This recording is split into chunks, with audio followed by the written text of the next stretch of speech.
로마서 12장 9절에서 15절 제가 봉독해 올리겠습니다. 사랑에는 거짓이 없나니 악을 미워하고 선에 속하라. 형제를 사랑하여 서로 우애하고 존경하기를 서로 먼저 하며 부지런하여 게으르지 말고 열심을 품고 주를 섬기라. 소망 중에 즐거워하며 환난 중에 참으며 기도에 항상 힘쓰며 성도들의 쓸 것을 공급하며 손대접하기를 힘쓰라. 너희를 박해하는 자를 축복하라. 축복하고 저주하지 말라. 즐거워하는 자들과 함께 즐거워하고 우는 자들과 함께 울라. 오늘은 공감의 은혜라는 제목을 가지고 여러분과 함께 은혜를 나누고자 합니다. 고통이나 어려움, 고난이나 슬픔을 당한 상대방, 타인들에게 위로하고픈 마음의 상태를 나타내는 말 중에 공감이라는 단어가 있습니다. 공감 능력이 뛰어난 사람은 대개 타인의 감정을 잘 인지하고 그에 따른 정보를 또 잘 이해해서 그걸 거기에 대한 효율적으로 반응하는 것입니다. 단순히 감정적인 공감만이 아니라 보여진 일에 대한 반응을 전인격적으로 수용하고 전달받는 것입니다. 여기 감동의 공감 스토리를 하나 소개하고자 합니다. 존 레이놀즈 가디너의 그 조금만 더라는 책에 나오는 글을 소개하는데 이 주제와 아주 참 연관이 많은 글이니까 잘 들어보시기 바랍니다. 이 책의 주인공은 할아버지와 함께 감자밭을 일구며 사는 윌리라는 10살짜리 그 소년이 있습니다. 어느 날 윌리는 할아버지가 몸져 눕자 할아버지와 함께 기르던 개 번개와 함께 감자밭을 일구며 겨울날 준비를 하고 있었습니다. 오늘날 부지런히 일하는데 그날따라 할아버지가 아침에 부지런한 할아버지가 일어나지 않으십니다. 웰리는 할아버지에게 무슨 일이 있다는 것을 직감합니다. 어린 나이지만 할아버지께서는 그동안 세금을 내지 못해갖고 농장을 빼앗기게 될 위기가 온 것입니다. 그래서 그 농장을 되찾기 위해서는 $500의 그 돈이 있어야 되는데 돈이 없습니다. 그때 마침 윌리는 눈썰매 대회를 그 광고지를 보게 됩니다. 그 눈썰매 대회에 1등하면은 상금이 $500. 그래서 거기에 참가를 하고 싶은데 참가비가 $50. 그런데 마침 할아버지가 그 윌리의 그 장래를 위해서 대학 갈 때 꼭 쓰게 하려고 안 쓰고 차곡차곡 모아놓은 돈이 $50. 그 $50 가지고 그 썰매대회에 참가 신청을 합니다. 근데 그 경주에는 해마다 우승하는 사람이 있어요.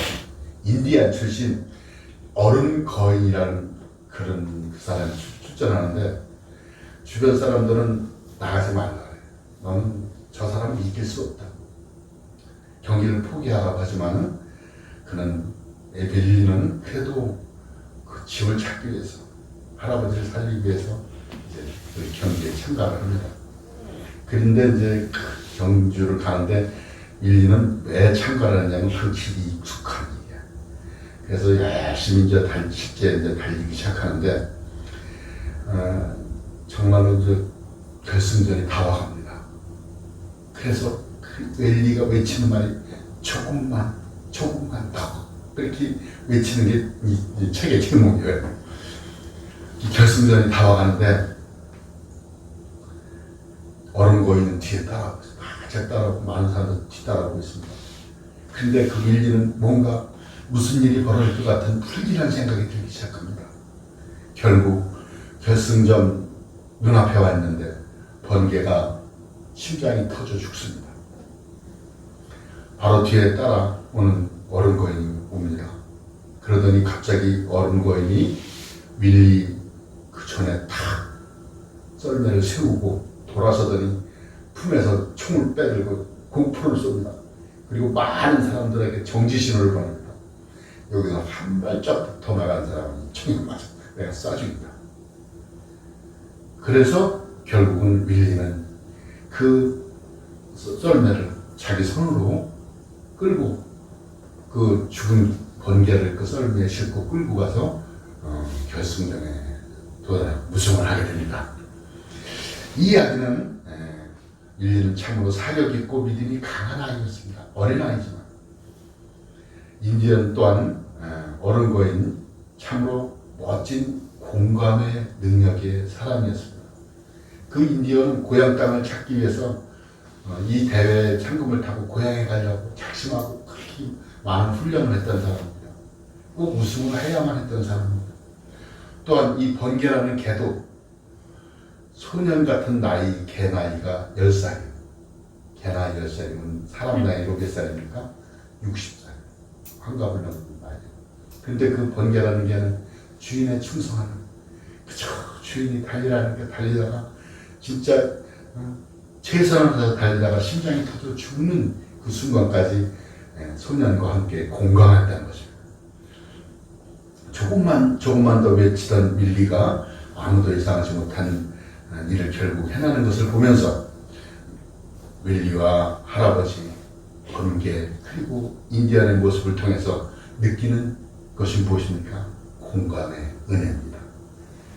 함께하는 기분, 오늘 말씀에서 계속 이어나가고자 합니다. 이 시대에 꼭 필요한 함께한다는 것, 말로만 외치지 말고 함께 울고 함께 우는 사회, 그리고 함께하는 밝은 교회가 되시기를 축원드립니다. 이 시대의 문제를 해결하는 깊은 길은 서로 공감하는 것뿐입니다. 부모는 자녀의 마음을 공감해주고 자녀는 부모의 마음을 공감해줘야 됩니다. 지도자는 국민의 마음을 공감하고 국민은 지도자의 마음을 공감하려는 노력이 필요한 이 시점입니다. 성도는 하나님의 마음에 공감해야 합니다. 공감에는 동정과 공감이라는 두 뜻이 단어가 있습니다. 동정은 고통과 슬픔을 당한 사람에 대해 불쌍한 마음을 품고 위로의 말을 건네는 것을 말합니다. 안 됐다, 어떻게 하냐, 많이 힘들지? 라는 위로입니다. 그러나 공감은 다르다. 공감은 고통과 슬픔을 당한 사람과 똑같이 느낀다는 것입니다. 내가 슬픔을 당한 사람이 되는 것입니다. 나의 위치가 곧 그 사람의 동일한 위치가 되는 것입니다. 그래서 공감의 말은 이렇습니다. 아프지? 나도 아파. 성공회대학교 석좌교수 고 신영복 교수의 감옥으로부터의 새싹이라는 아주 오래된 책이 있습니다. 그 책 속에 함께 만든 비라는 글이 있는데 아주 이 공감의 말에 참으로 부합하는 그런 내용이 있습니다. 돕는다는 것은 우산을 들어주는 것이 아니라 함께 비를 맞는 것이다. 함께 비를 맞지 않는 위로는 따뜻하지 않습니다. 동정과 공감의 차이입니다. 누군가 비를 맞고 있을 때 동정하는 사람은 우산을 펴고 들어줍니다. 그래서 비를 피할 수 있도록 해줍니다. 이것도 친절을 베푸는 것이고 자비로운 처사는 분명합니다. 하지만 공감하는 사람은 함께 비를 맞는 것입니다. 함께 비를 맞지 않는 동정의 위로는 따뜻하지 않다고 합니다. 우산을 내려놓고 비를 맞는 사람과 함께 비를 맞을 때 그 위로가 진정으로 따뜻하다는 것입니다. 그 사람과 위치가 동일해졌기 때문입니다. 그 교수는 후에 이런 말을 했다고 합니다. 동일한 입장이 최고의 관계다. 이것이 공감입니다. 동일한 입장이 되는 것, 그래서 비가 올 때 함께 비를 맞는 것, 이것이 공감인 것입니다. 아메리카 인디언들이 공감을 매우 잘한다고 합니다. 그들이 말하는 친구를 정의하는, 나의 슬픔을 지고 가는 사람이라고 합니다. 1996년에 콜로라도에서 아메리칸 인디언들의 리더십 모임에서 헌장을 발표했는데 그 내용 중 하나가 바로 공동체에 관한 것입니다. 공동체 안에서 한 사람의 영광이 자신들 모두의 영광이 되고 한 사람의 슬픔은 자신들 모두의 슬픔과 고통이 된다는 내용입니다. 밝은 교회 표가 함께 기도하고 함께 감사하는 교회입니다. 한마디로 표현한다면 공감하는 교회입니다. 이 표의 근원은 로마서 12장 12절에서 나옵니다. 즐거워하는 자들과 함께 즐거워하고 우는 자들과 함께 울라. 즉 교회와 주님과 공감한다는 것입니다. 우리가 그리스도의 지체라고 하면서 과연 다른 지체들의 아픔을 내 자신의 아픔을 느끼고 있는지 다시 한번 생각해 보시기 바랍니다.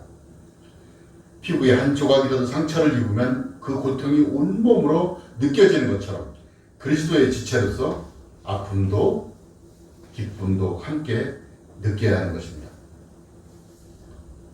함께하지 못한다면 그는 지체가 아니든지 감각이 없는 영적 나병 환자입니다. 발기교회는 슬픔과 기쁨을 함께 나눌 수 있기를 바랍니다. 공감의 은혜가 더 깊어지길 바랍니다. 공감하는 교회는 아픔과 기쁨을 함께하는 것입니다. 요즘 코로나 바이러스 때문에 세상이 참 시끄럽습니다. 공포 분위기로 막 몰아가고 있습니다. 마스크 대란이 일어나고 있습니다. TV에 그 뉴스에 보니까 마스크 5장을 사려고 몇 시간을 기다리는 그 할아버지 인터뷰하는 얼굴을 볼 때 근심이 많아 보입니다. 이럴 때 우리 교회 그 집사님이 마스크를 교회에 갖고 왔어요. 집사님은 식구가 많아요. 그런 와중에도 나누는 것이 신앙의 모습입니다. 그것이 공감입니다.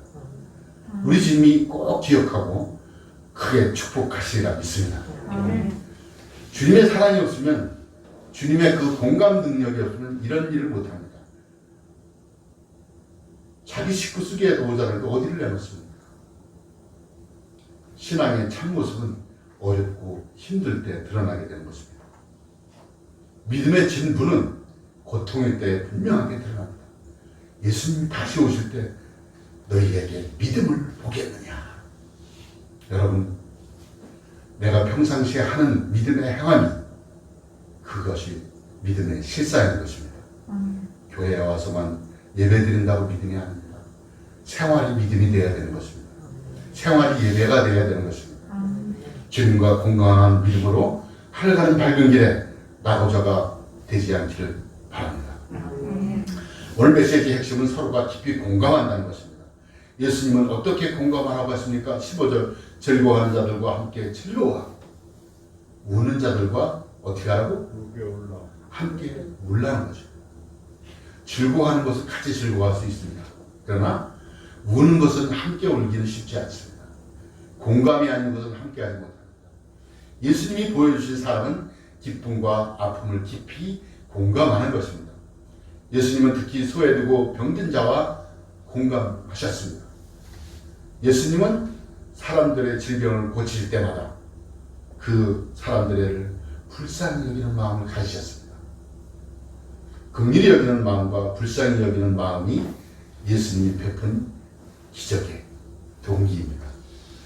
제가 목사님들 모임에서 이런 말하는 기억이 납니다.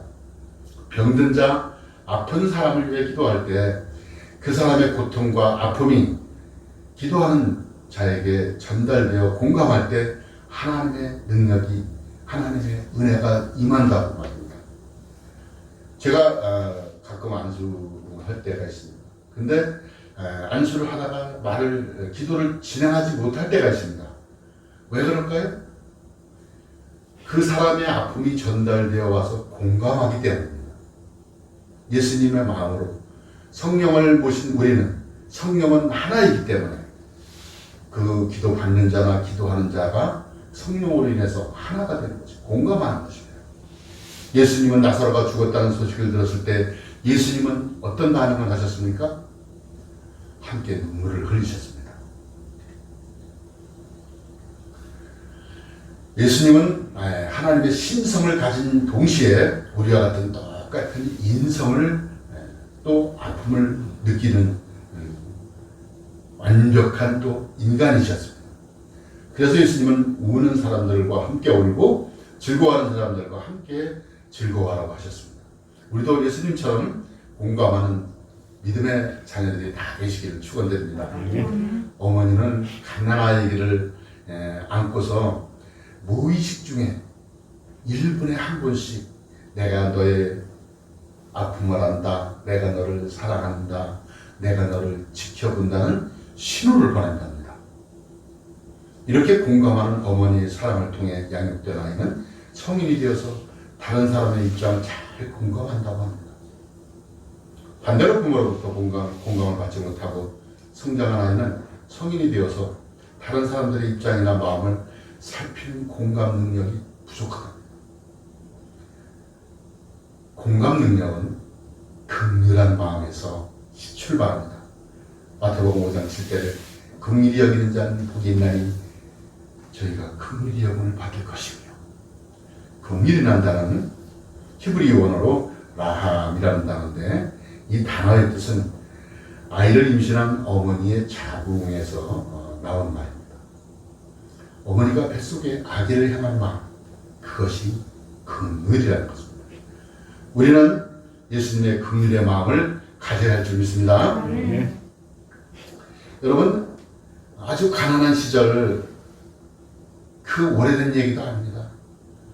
아이를 낳아 모유가 나오지 않으면 우유를 먹여야 합니다. 근데 불과 3, 40년 전만 해도 우유가 그렇게 풍족하지 않았습니다. 지금도 뭐 어려운 사람은 어렵지만 아주 그 돈이 없어서, 우유값이 없어서 고통하는 시절이 있었습니다. 어느 날 밤에 부엌에서 이상한 소리가 납니다. 어느 집에는 부엌에 분명히 누가 들어온 것 같습니다. 도둑이 분명합니다. 도둑이야! 라고 소리를 지르려다가 가만히 보니까 아는 사람 같아요. 보니까 이웃집 순이 엄마였습니다. 순이 엄마도 지난달에 아이를 낳았습니다. 셋째 아이를. 그런데 품에서 분유통을 꺼내더니 우리 집 분유통에 분유를 부어 넣는 것입니다. 이유는 뭐냐고? 순이 엄마의 그 친척이 오셔갖고 분유를 사왔어요. 한다고. 비싼 분유를. 그런데 그 분유를 받아보니까 우리 집 생각이 난 거야. 그래서 그 분유를 우리 집 깡통에다가, 분유통에다가 반을 붓는 것입니다. 다 붓지 못하고 반을 부어서 서로 나눈 것입니다. 이것이 사랑이고 이것이 진정한 공감입니다. 여러분에게도 이런 사랑이 있으시길 축원합니다. 구원받지 못한 영혼들을 위해서, 세상에 묻혀 방황하는 청소년들을 위해서 주님의 마음으로 공감할 수 있기를 바랍니다. 그들을 위해 흘린 눈물이 바로 주님의 눈물입니다. 사람에게는 이 거울 신경세포라는 것이 있답니다. 이 신경세포는 다른 동물의 행동을 거울처럼 반영해 준다는 것입니다. 그래서 인간이나 동물이 남의 행동을 모방하는 것입니다. 원숭이들이 참 잘하는 것이죠. 모방은 사람에게 귀중한 학습 능력이 됩니다. 하품을 하는 사람을 보면 나도 하품이 나오니까, 또 영화나 드라마를 보면은 내가 그 주인공이 된 것처럼 눈물도 나고 기쁨도 생기고, 어떤 때는 의협심도 생기고. 우리나라 그 야인시대 드라마가 있을 때 범죄가 그렇게 많았을 때, 폭력 사건이. 왜? 그 야인시대 주인공 김두한이 된 것처럼 자기가 그렇게 행동을 합니다. 이것이 거울 신경세포라는 그런 학문에서 이렇게 증명이 된 것입니다. 거울 신경세포의 미러링 기법으로 이 공감한다는 것입니다. 더 중요한 것은 공감하는 또 능력인 것입니다. 단순히 흉내내는 것을 넘어서 마음과 뜻과 행동을 함께하는 공감하는 삶인 것입니다. 이렇게 중요한 메시지가 있습니다. 예수님과 공감할 때 예수님을 닮아가게 되는 것을 믿으시기 바랍니다. 예수님과 공감할 때 예수님과 동행하는 것을 믿으시기 바랍니다. 그는 예수님의 능력으로, 신적인 능력으로 살아가게 되는 것입니다. 반대로 세상과 공감하면 어떻습니까? 이렇게 되지 않아야 되는데 우리 육신은 세상에 살고 있기 때문에 세상의 유혹에 참으로 버티기 쉽지 않습니다. 연예인 흉내를 내고 그들처럼 먹고 그들처럼 입으려고 하고 그들을 따라 흉내내고 말을 하고 문신을 하고 음주, 가무, 퇴폐 문화는 소돔과 고모라를 소환시킨 듯합니다. 이 시대가 바로 그런 시대입니다. 오늘 본문은 함께 즐거워하고 함께 우는 공동체에서 우리가 어떻게 공감을 해야 하는지를 말씀하고 있는 것입니다. 공감은 정직하고 거짓이 없어야 한다고 구제가 말씀합니다. 사랑에는 거짓이 없나니 악을 미워하고 선에 속하라고 합니다. 사랑에는 거짓이 없어야 됩니다. 악을 미워하고 선에 속하라고 합니다. 악은 그 모양이라도 버리라고 했습니다. 거짓 없는 사랑이 서로를 깊이 공감하는 사랑을 가능하게 합니다. 참된 관계와 공동체를 이루는 첫 번째 조건은 거짓 없는 사랑인 것입니다. 때때로 우리 사랑에는 거짓과 위선이 묻어 있습니다. 누군가를 사랑한다고 하지만 자신을 위한 사랑에 지나치지 않을 때가 있다는 것입니다. 자신의 목적에 필요할 때 사랑하는 육적이고 이기적인 사람은 사랑을 오염시킵니다. 사랑을 변질시킵니다. 진실 없는 사람은 서로를 사랑하고 있는 것 같지만 실제로는 그렇지 않습니다. 이런 사람이나 공동체는 하나님이 개입하지 않으십니다. 사랑이 없는 진리도 문제인 것입니다. 그들이 주장하는 말은 모두 옳지만 사랑이 없는 것이 문제인 것입니다. 제가 자꾸 드리는 말씀 중에 하나가 내 생각이 아무리 옳고 바르다고 할지라도 그것이 진리가 아닐 수 있다는 것 명심하시기 바랍니다. 사랑 가운데서 진리를 말해야 하는 것입니다. 진리는 언제나 사랑으로 덮어져야 하고 사랑 안에는 언제나 진리가 있어야 된다는 것입니다. 우리 각 개인이 우리 교회가 사랑과 진리로 하나 되는 공감의 공동체가 되기를 축원드립니다. 11절로 12절 보니까 부지런하여 게으르지 말고 열심을 품고 주를 섬기기 바랍니다. 소망 중에 즐거워하며 환난 중에 참으며 기도에 항상 힘쓰시기를 바랍니다. 열심히 사는 것 그 자체는 선하고 좋은 것입니다. 그렇지만 그것이 성령의 개입이 아니라면 반드시 관계에 어려움을 초래할 수 있다는 것입니다. 자기 혼자만 열심을 하면 무엇인가를 이루었다는 자기 공로의식에 빠지기 쉽다는 것입니다.